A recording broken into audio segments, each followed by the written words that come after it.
The gentlelady yields. I now recognize Mr. Luttrell from Texas.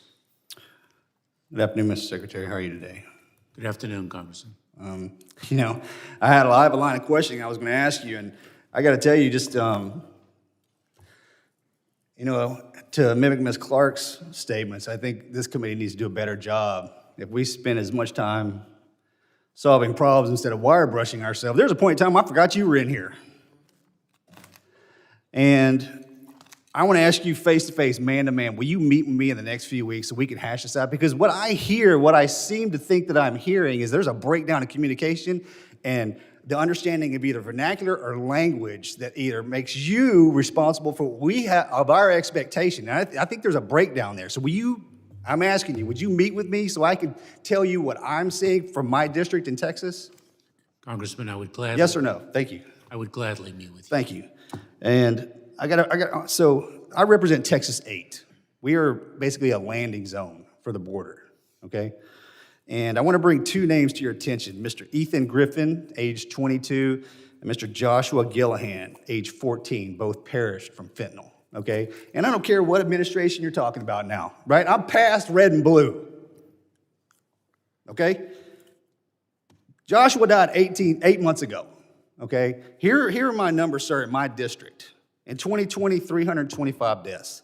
In 2021, 538 deaths. 2022, 600 plus, and the number is growing this year. Now, sir, you are the commander of the ship. I have to point my finger at you. I wanted you to address me and say, what would you say to the mothers of these two young men, those babies, because they're in the room? I'm not going to politicize you, sir. But I would ask you that when you go to Mr. Pfluger's office, I'm going to have those mothers there. Would you please address that? Because here's my issue, sir. Every day, I run into those mamas. Every day. And I have to tell them, I'm working on it. Every day in my district, they ask me, why isn't the border secure? What can we do to enhance border security so we are not overwhelmed? And every day, your name comes up. And I can't imagine, after seeing what I've seen today, how challenging it is to you to lead this department.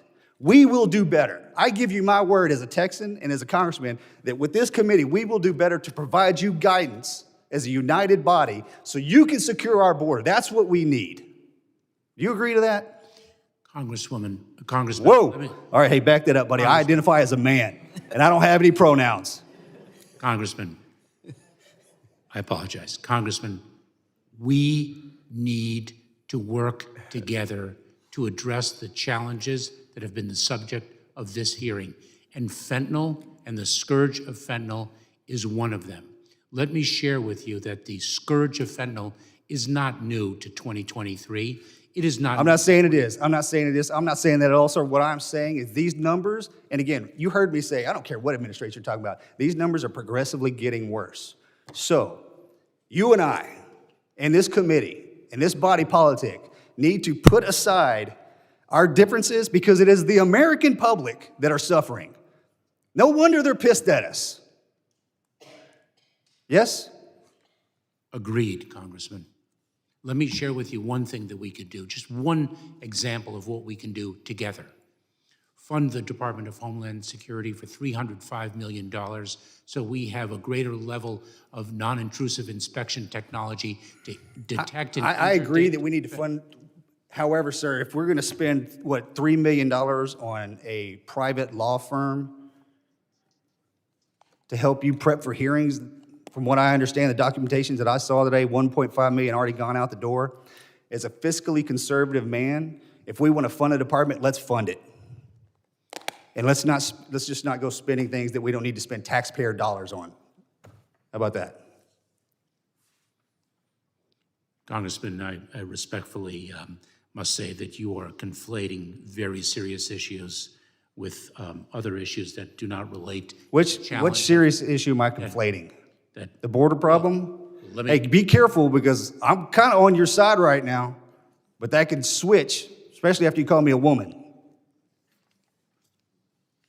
Congressman, I apologize. It's been a number of hours. I've been here with you the whole time. I get it. Yeah. Well, let me share with you. Your seat over these last few hours has been very, very different than my seat. So my level, so I apologize for the error in You think addressing so? you. I meant You just think because you're taking darts from this committee and Oh. didn't you just hear me say that I got to stand in front of those two mothers back there and explain to them what I'm doing to make sure their babies and other babies, what the reason that they died? I didn't think so. I yield back.